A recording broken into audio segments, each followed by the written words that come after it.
औरंगजेब, तू भी विचित्र मुसलमान है जो अपने बाप को पानी के लिए तरसा रहा है। तुझसे बेहतर तो वे काफिर हिंदू हैं जो अपने मृत्यु पूर्वज को भी पानी पिलाते हैं। ये स्टेटमेंट मुगल बादशाह शाहजहां का है जब उनके जीवन के अंतिम वर्षों में उनके ही पुत्र औरंगजेब ने उन्हें जेल में कैद कर दिया और अंतिम समय में पानी के लिए तरसा के मारा। नमस्कार। जब 17वीं शताब्दी में दिल्ली की सत्ता पे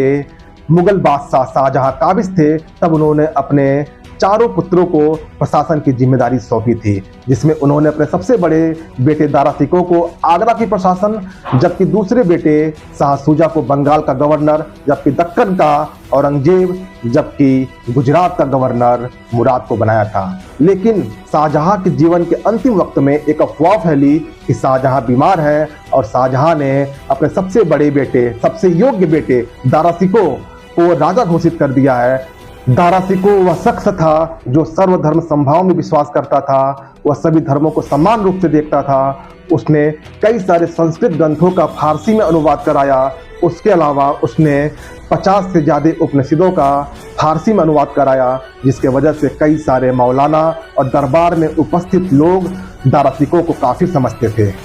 तो ऐसे में 1657 में जब ये अफवाह फैली कि मुगल बादशाह शाहजहां बीमार है और उन्होंने अपने सबसे बड़े और सबसे योग्य पुत्र दारा शिकोह को उत्तराधिकारी घोषित कर दिया है, तो ऐसे में सबसे पहले बंगाल के गवर्नर शाहजहां का दूसरा बेटा शाह शुजा ने दिल्ली की तरफ कूच किया। लेकिन दारा शिकोह के नेतृत्व में शाही सेना ने शाह शुजा के इस आक्रमण को दबाया और फिर से उसे बंगाल की तरफ भेज दिया। लेकिन जब ये अफवाह दक्कन में मौजूद औरंगजेब से पहुंचा, तो उसने बहुत चालाकी से सबसे पहले अपने सबसे छोटे भाई मुराद को एक पत्र लिखकर अपने साथ मिला लिया। मैं इस पत्र का जिक्र तब के मुगल दरबार में मौजूद इटालियन ट्रैवलर और हिस्टोरियन निकोलो मनुची के बुक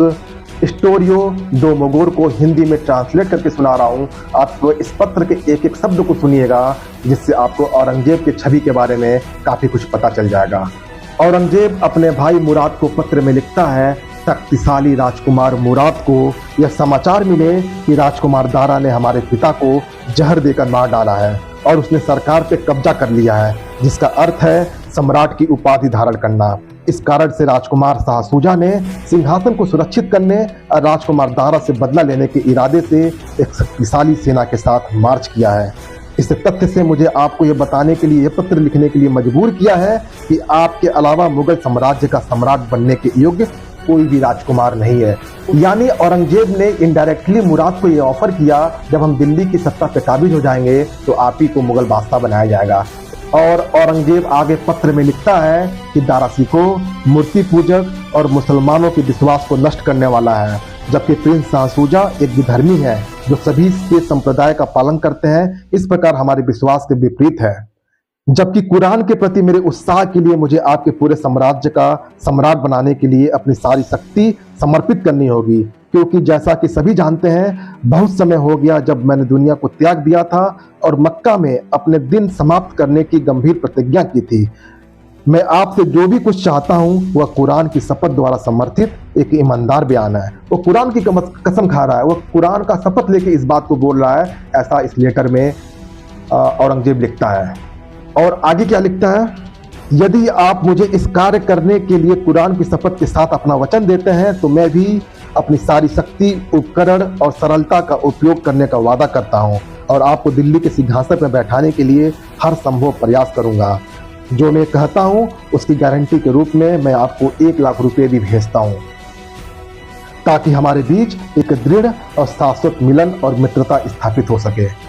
और औरंगजेब का पत्र जब ये मुराद को मिलता है तो मुराद काफ़ी उत्साहित हो जाता है, क्योंकि औरंगजेब ने इस पत्र में कुरान की कसम खा के, कुरान का शपथ लेके कहता है कि जब दिल्ली की सत्ता पे काबिज होंगे तो हम अपने छोटे भाई मुराद को ही गद्दी पे बैठाएंगे। जब मुराद ये पत्र पाकर काफ़ी उत्साहित होता है और इस पत्र को अपने सेना के बीच में दिखाता है, ताकि सेना उत्साहित हो सके और औरंगजेब के साथ मिलके दिल्ली की सत्ता की तरफ कूच कर सके। तब उसी समय मुराद ने भी औरंगजेब के नाम पे एक पत्र लिखा। इस पत्र को भी आप सुनिए। मुराद औरंगजेब को संबोधित करते हुए लिखता है, सबसे विवेकशील और सबसे वफादार भाई औरंगजेब, कुरान का चैंपियन, आपके पत्र की प्राप्ति के बाद आपने मेरे प्रति जो सद्भावना व्यक्त की, मैं उससे बहुत प्रसन्न हुआ। इससे भी अधिक यह देखकर कि आप कुरान के प्रति इतना उत्साही हैं और हमारे धर्म को उस विनाश से बचाने के लिए इतने तैयार हैं जो इसे खतरे में डाला गया है। हमारे दोनों भाइयों में से किसी एक को चाहिए सम्राट बने, जैसा कि आपके द्वारा मुझ पे दिखाई गई अनेक दयालुता के लिए स्वयं को आभारी साबित करना चाहता हूँ। मैं आपके द्वारा मेरे सामने रखे गए प्रस्ताव को स्वीकार करता हूँ और मैं भी आपको कुरान की शपथ द्वारा अनुप्रमाणित अपना वचन देता हूँ कि हम साथ में लड़के इस विजय को प्राप्त करेंगे। जिसके बाद औरंगजेब और मुराद की संयुक्त सेना दिल्ली की तरफ कूच करती है, लेकिन मध्य प्रदेश पहुंचते ही उसे सबसे पहले दारा शिकोह की शाही सेना से सामना करना पड़ता है और उस युद्ध में दारा शिकोह को हार झेलना पड़ता है। जिसके बाद औरंगजेब की सेना दारा शिकोह की सेना को कुचलते हुए आगे बढ़ती है और आगरा पहुँचती है। फिर आगरा में उसे सामूगढ़ का युद्ध होता है, जहाँ पे दारा शिकोह की शाही सेना को एक बार फिर से हार झेलनी पड़ती है और औरंगजेब उस एक बार फिर से दारा शिकोह को पराजित करके उसने इस बार अपने ही पिता शाहजहां को कैदी बना लेता है। हालांकि दारा शिकोह वहां से भागने में कामयाब हो जाता है, लेकिन एक वर्ष पश्चात एक बार फिर से दारा शिकोह और औरंगजेब की सेना आमने सामने देवराई की युद्ध में होता है, जो यह युद्ध अंतिम और निर्णायक सिद्ध होता है, क्योंकि इस युद्ध में औरंगजेब ने एक बार फिर से दारा शिकोह को पराजित करता है और दिल्ली के सत्ता पर अपना मार्ग प्रशस्त कर देता है। हालांकि एक बार फिर से दारा शिकोह भागने की कोशिश करता है, लेकिन औरंगजेब की सेना ने इस बार काफ़ी दूर जाकर दारा शिकोह को बंदी बना लेता है और फिर दारा शिकोह को अपमानित करने के लिए औरंगजेब ने दारा शिकोह को दिल्ली लेके आता है, जहां उसने एक मरियल सा दिखने वाली बूढ़ी हाथी जो पूरी तरह से कीचड़ से सनी हुई थी, उसके ऊपर रखे पौधे पर दारा शिकोह और उसके बेटे को बैठाकर दिल्ली के लाल किला के सामने सड़कों पर घुमाता है, ताकि दिल्ली की जनता देख सके कि कुछ पल पहले तक जहां दारा शिकोह दिल्ली का उत्तराधिकारी बनने वाला था, लेकिन उसका क्या हश्र हुआ है। जिसके बाद उसने दारा शिकोह को अपमानित करने के बाद उसे कैद में डालता है, जिसके बाद उसने ये आदेश दिया कि दारा शिकोह को मौत के घाट उतार दिया जाए। जिसके बाद उसके सैनिकों ने दारा शिकोह को नंगी तलवार से उसके सर को कलम कर देता है और इस बात को पुष्टि करने के लिए कि दारा शिकोह की मृत्यु हो चुकी है, औरंगजेब ये आदेश देता है कि दारा शिकोह के सर को मेरे सामने लेके आया जाए। जिसके बाद उनके अंगरक्षकों ने एक थाल में परोस के दारा शिकोह का सर लाया जाता है और औरंगजेब गुस्से से अपने मयान से नंगी तलवार निकालकर उस कटे हुए सर पर 3 बार प्रहार करता है। और उसके बाद जहां पे शाहजहां को कैद करके रखा गया था, उसके संरक्षक एतबार खां को बुला के औरंगजेब ये आदेश देता है कि दारा शिकोह के कटे हुए सर को एक डिब्बे में पैक करके शाहजहां के सामने ले जाया जाए और इस डिब्बों को तब खोला जाए जब शाहजहां खाने के लिए बैठा हो। और उसके बाद एतबार खान ने उस दारा शिकोह के सर को डिब्बे में पैक करके औरंगजेब का एक संदेश लेके शाहजहां के पास जाता है और जब शाहजहां खाना खाना शुरू करता है तब एतबार खान शाहजहां से कहता है कि औरंगजेब आज भी आपको बहुत याद करता है और आपके लिए एक तोहफा भिजवाया है। तब जब शाहजहां ने पूछा तोहफे में क्या है, तब उसने डिब्बा खोलकर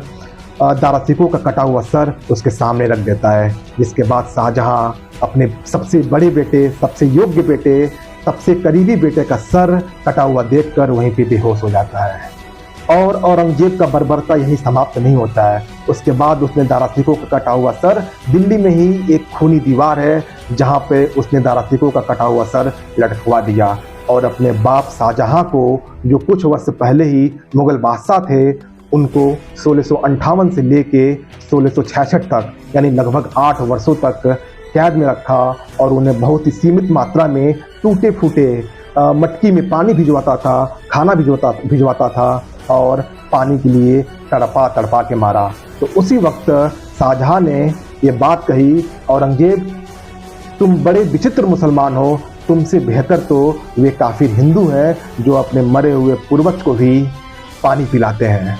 इसके अलावा जब मैं आपको मुराद को संबोधित करते हुए औरंगजेब के उस पत्र को सुना रहा था जिसमें औरंगजेब